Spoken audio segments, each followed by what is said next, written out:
Sometimes people worry. Sometimes they do. And lawyers are no different. If we have anxiety or concern about a future activity, we can begin to catastrophize it. So, yes, you've been told that you need to do a public speech. You need to do a presentation. And if this isn't exactly your cup of tea, this can be quite upsetting. And you might begin to imagine, oh my goodness, what happens if I forget my lines? And you shouldn't actually have lines anyway. You should have a bubble diagram. What happens if there's a power cut and my presentation goes offline?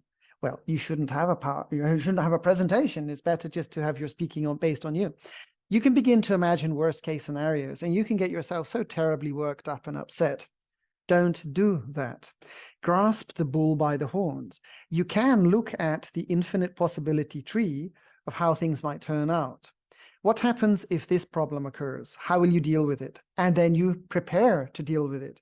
What happens if this happens? And then you prepare for it. What happens if you get this objection or that question or that question or this objection?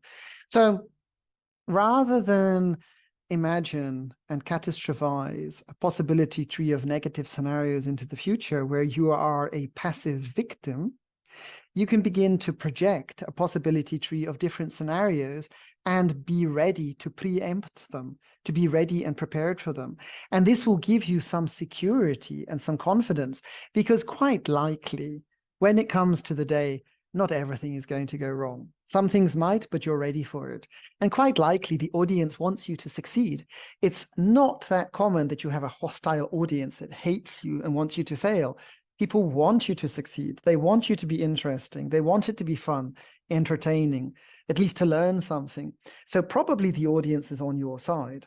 So I wouldn't get yourself so stressed about this, and maybe thinking about the future in terms of a positive possibility tree where you take proactive action against scenarios that you can envisage. That's much better than simply working yourself up and catastrophizing about how awful and dreadful everything can be, because it probably won't be. Thank you.